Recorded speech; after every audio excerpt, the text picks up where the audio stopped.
Continuamos hoy, amigo oyente, viajando por el libro de Amós y llegamos ahora al capítulo 6. Como ya dijimos anteriormente, el viaje en este autobús bíblico a través de este libro de Amós va a ser un poco incómodo. Él nos habla directamente a donde nosotros estamos. Y a veces hay algunos oyentes que nos dicen que nos hemos acercado demasiado a ellos, pero que continúan escuchando porque piensan que así van a aprender mucho más de la Biblia. Bueno, no somos nosotros los que nos acercamos tanto en ese sentido, sino que estamos sencillamente tratando de decir lo que encontramos aquí, es decir, el dar una interpretación y una aplicación de la palabra de Dios. Consideramos que esa es una tarea que es nuestra. No estamos tratando de elevarnos a alturas inalcanzables de elocuencia y de convencerle a usted que somos buenos oradores. Tampoco estamos tratando de convencerle, amigo oyente, de que somos intelectuales. Quizá ni siquiera tuviéramos éxito si tratáramos cualquiera de esas dos cosas. Pero no estamos interesados en eso. Y llegamos hoy al capítulo 6 de Amós. Y cuando llegamos a este capítulo, es el último capítulo de esta serie en la cual hemos estado desde el mismo comienzo. Los juicios sobre Judá e Israel.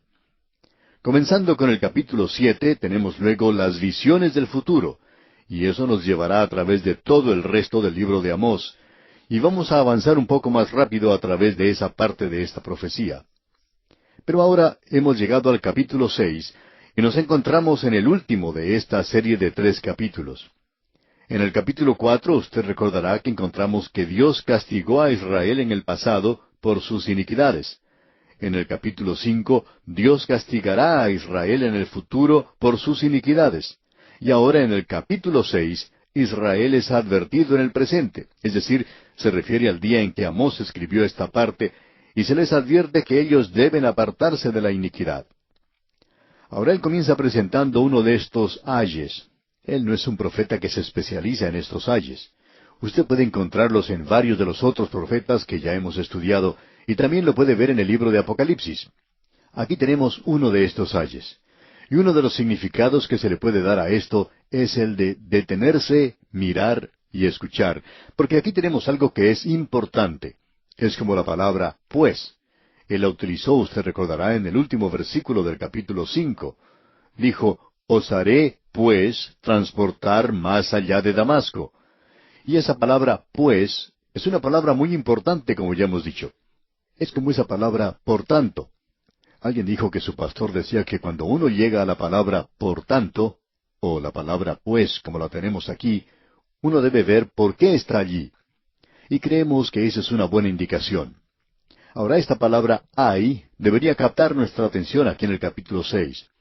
El versículo 1 entonces dice, ay de los reposados en Sión y de los confiados en el monte de Samaria, los notables y principales entre las naciones, a los cuales acude la casa de Israel. Lo que está sucediendo es que el reino del norte, que se encuentra en gran peligro, entregado al pecado, estaba tomando las cosas con calma. Y esto es algo que ellos estaban diciéndose uno al otro a manera de saludo. Al despedirse, quizá usted recuerde, hace algunos años la gente acostumbraba a decir, bueno, toma las cosas con calma. Ahora en el día de hoy se usa esta frase, que la pases bien. Bueno, creemos que es prácticamente lo mismo. Y eso era lo que esta gente estaba diciendo. Y aquí dice, ay de los reposados en Sión. Ellos estaban disfrutando del lujo en medio de la abundancia. Y muchas de nuestras naciones están haciendo lo mismo hoy. Nos encontramos en la misma posición, disfrutando de los lujos en un día de mucha abundancia. Y luego él continúa diciendo, y de los confiados en el monte de Samaria. Allí era donde guardaban la bomba atómica. Ellos pensaban que Samaria era la capital del reino del norte, y allí se encontraba uno de los becerros de oro. Acab y Jezabel vivían allí. Allí es donde estaba ese palacio de marfil. Y ese era un lugar que tenía que ser defendido. Tenía un muro alrededor de la ciudad, que estaba ubicada en una montaña o en un monte solitario. Había llegado a ser una ciudad muy importante, tanto que cuando los asirios la destruyeron, Herodes la volvió a reedificar. Herodes gustaba de construir bastante. Y notamos que él construyó nuevamente a Palestina. Él edificó a Cesarea, él la construyó de la nada. Pero en Samaria, él volvió a edificarla, porque era una localidad realmente maravillosa. Y con todo este lujo, y por el hecho de que ellos tenían la bomba atómica, se sentían muy seguros. y ellos pensaban que estaban bien protegidos. Es por eso que el profeta dice en el versículo 1, «Ay de los reposados en Sión y de los confinados en el monte de Samaria, los notables y principales entre las naciones, a los cuales acude la casa de Israel». Ellos eran reconocidos en aquel día entre las otras naciones. Ellos pertenecían, por así decirlo, a las Naciones Unidas, y el reino del norte tenía mucho que decir. Así es que ahora Él les dice en el versículo 2 de este capítulo 6 de Amós, «Pasad a Calne y mirad, y de allí id a la gran Hamat. Descended luego a Gad de los filisteos. Ved si son aquellos reinos mejores que estos reinos, si su extensión es mayor que la vuestra». Calne en realidad era una de las ciudades que se encontraba en una de las secciones, en la sección interior del río Tigris y en la parte superior del río Sab. Las ciudades de Nínive y Calne estaban allí, y eso constituía un gran centro, por cierto.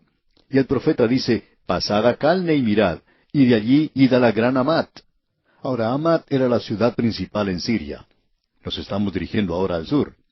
Y luego dice, «Descended luego a Gad de los filisteos». Gad se encontraba en el sur. Se encontraba en Fenicia, la ciudad principal de Fenicia, de los filisteos. Y dice, «Ved si son aquellos reinos mejores que estos reinos, si su extensión es mayor que la vuestra». Es decir, vayan a ver, vayan a observar esas otras naciones. ¿Por qué piensan ustedes que son superiores a esas naciones? Ustedes no son superiores. Ustedes tienen los mismos pecados que ellos tienen. Y la responsabilidad de ustedes es aún mayor. Ellos no tienen una revelación de Dios, pero ustedes sí la tienen. Ahora él menciona aquí 3 pecados nacionales de la nación. Y estos son los 3 pecados que hicieron caer al reino del norte. También provocaron la caída del reino del sur. Esto fue lo que hizo caer a Babilonia, a Egipto, fue lo que hizo caer a Grecia y a Roma, y eso es lo que ha hecho caer a grandes naciones de este mundo. Esta es la razón por la cual naciones que eran de primera categoría ahora han llegado a ocupar un lugar secundario. Así es que estos 3 pecados son pecados nacionales, y son pecados que Dios juzgará cuando Él juzga a estas naciones. El pecado número 1 que encontramos lo vemos en el versículo 4. Pero antes creemos que es necesario leer el versículo 3, donde dice, «Oh vosotros que dilatáis el día malo y acercáis la silla de iniquidad». Es decir, ellos dicen, «Sí, un día viene, pero no está cerca. No es necesario preocuparse por eso». Y usted recuerda que eso fue lo que Ezequías le dijo a Isaías cuando éste le dijo que se acercaba un juicio sobre el reino del sur, que ellos iban a ser llevados a la cautividad. Y Ezequías preguntó si sería en su día. Isaías le dijo, «No, no será en tu día». Y aún Ezequías, quien era un gran rey, dijo, «Bueno, entonces está bien». Gran cantidad de nosotros hemos pasado a nuestros nietos una deuda y naciones que tienen problemas hoy. Cuando uno tiene algún hijo, se preocupa por los días en que ese niño va a vivir en esta tierra. Pero cuando ese niño ya crece y se desarrolla, ya no se preocupa uno tanto como antes. Pero entonces comienza uno a preocuparse por los nietos y por el mundo en el cual les toca vivir a ellos. El día malo se acerca, amigo oyente. Ahora, ¿cuáles son los 3 pecados que destruyen una nación? El número 1 es el que vemos en el versículo 4 de este capítulo 6 de Amós, donde dice, «Duermen en camas de marfil y reposan sobre sus lechos, y comen los corderos del rebaño y los novillos de en medio del engordadero». Aquí se mencionan 2 pecados en realidad, el sexo y la glotonería. Esos son pecados de la carne, y los hemos llamado en nuestras notas como glotonería. Y quisiéramos cambiar esto y llamarlos pecados de la carne, de glotonería y sexo. Y si usted tiene allí las notas y bosquejos correspondientes a esta sección, a este capítulo, le rogamos que incluya este cambio en ellos. Tache la palabra glotonería y agregue entonces la frase pecados de la carne, de glotonería y sexo. Ese es el cambio que debe incluir allí. Y esas son las 2 cosas que se mencionan aquí. Ahora él dice, duermen en camas de marfil. En Samaria, Acab y Jezabel habían edificado un palacio de marfil. En las excavaciones que se ha hecho en esa zona, se ha descubierto una gran cantidad de objetos, vasos y otras cosas en las ruinas de ese gran palacio. Y esto representa la vida de la clase alta de aquel día. Ellos duermen en camas de marfil. Ellos tenían camas muy amplias y estaban tomando las cosas muy tranquilamente. Y eso, digamos de paso, nos sugiere el sexo. Aquí dice, y reposan sobre sus lechos. Eso era lo que ellos estaban haciendo. Y eso es lo que se ha dicho en nuestro día. Alguien dijo como respuesta a ese movimiento de liberación de la mujer que el lugar de la mujer es en la cocina y en el dormitorio. Y eso, amigo oyente, es algo terrible de decir. No estamos de acuerdo con eso para nada. Pero ese es el color y la forma que se le da a esto en muchas naciones del presente. Ahora podríamos citar una cosa después de la otra aquí, pero no vamos a entrar en detalle. Solamente vamos a destacar algo que apareció en una revista muy popular, donde se presentaba el cuadro de la capital de una gran nación. Esto ocurrió hace ya varios años, y hablaba en cuanto a la vida social que tenía lugar en esa capital. Era una época cuando todos se reunían y hablaban de quién saldría con la esposa de quién, y quién era infiel a su esposa. Hablaban de la borrachera del día anterior, y era sorprendente leer esto en esa clase de revista. Como dijimos, ocurrió hace ya varios años. Pero nos preguntamos lo que puede ser eso en el día de hoy. No se menciona allí un partido político, sino que se indica que toda la gente que ha llegado a ese lugar se entrega a esa clase de cosas.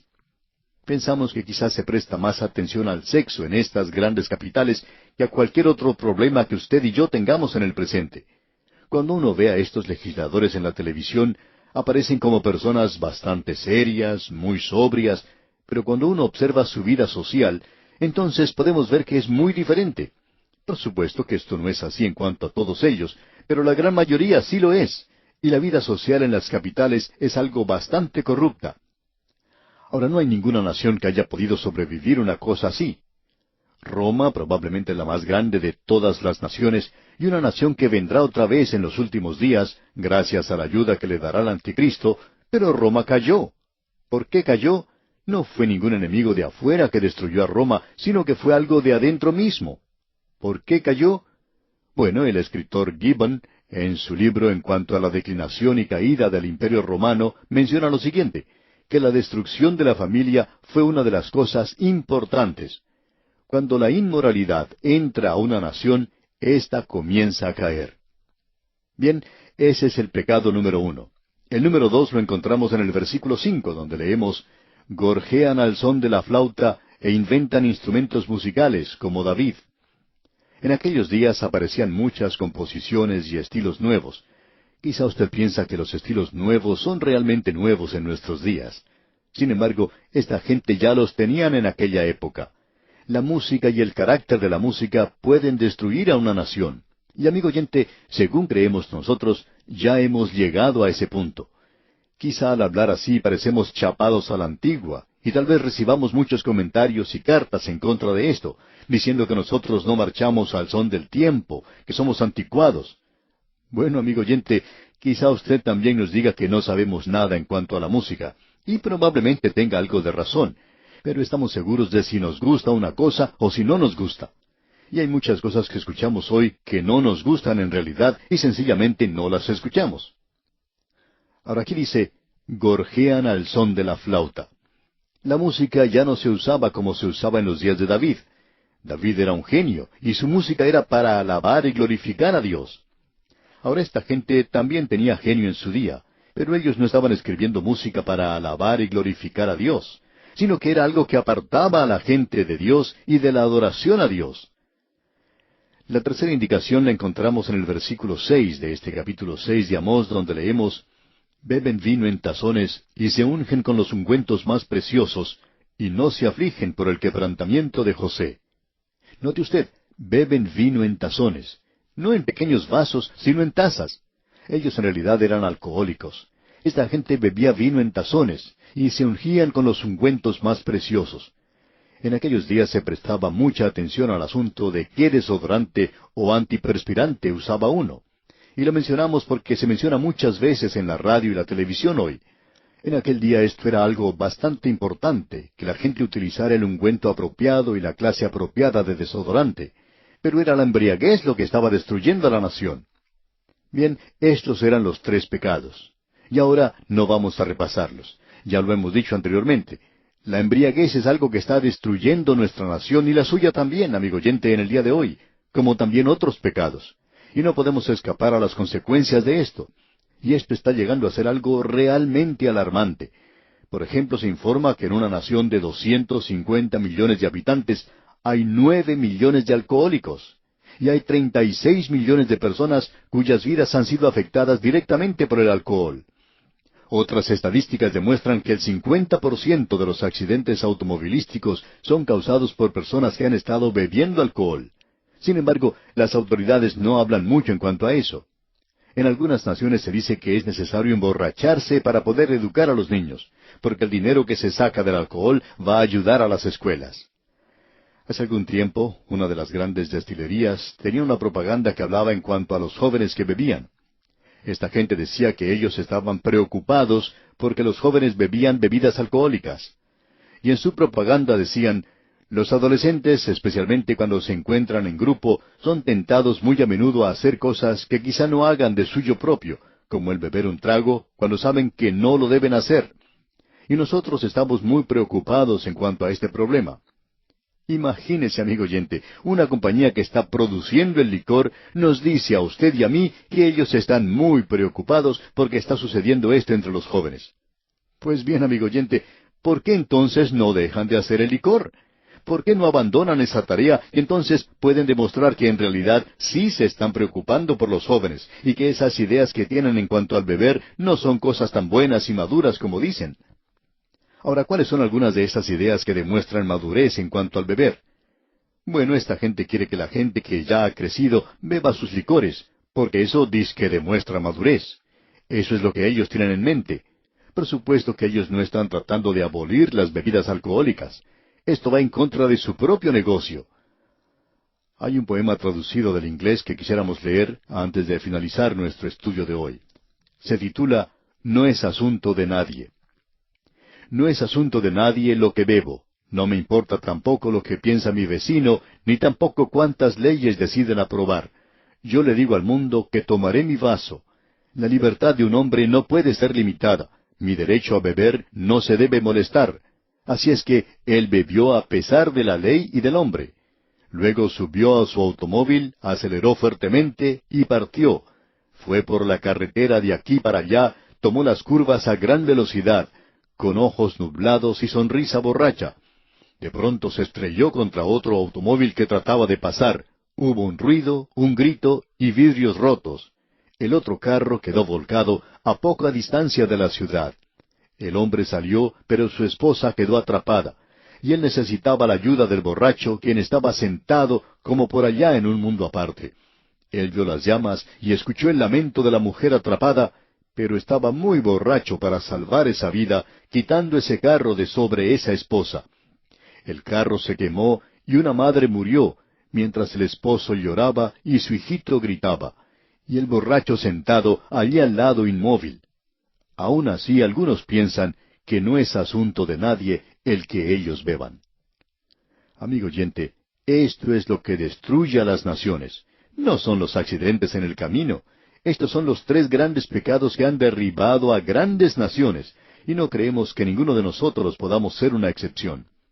Eso es suficiente como para quebrantar el corazón de cualquier persona, cuando uno ve lo que sucede en una gran nación y cuando uno trata de explicar cosas como estas, diciendo que ya somos civilizados, que hoy tenemos una nueva moralidad, ya hemos crecido, ya nos hemos librado de esas ideas puritanas. De paso, digamos que los puritanos y los peregrinos fueron quienes fundaron una gran nación. Ahora somos nosotros las personas sofisticadas que decimos ser y vamos a continuar en un camino que nos lleva a la destrucción. Amigo oyente, debemos decir que el mensaje de Amós se cumplió en su día. El reino del norte fue a la cautividad, fue destruido. Y estos son los pecados que causaron su caída. Quizás tenga una aplicación para nosotros hoy. Y aquí, amigo oyente, vamos a detenernos por hoy. Pero antes, le sugerimos leer todo este capítulo 6 de Amós, para estar así mejor preparado para nuestro próximo estudio.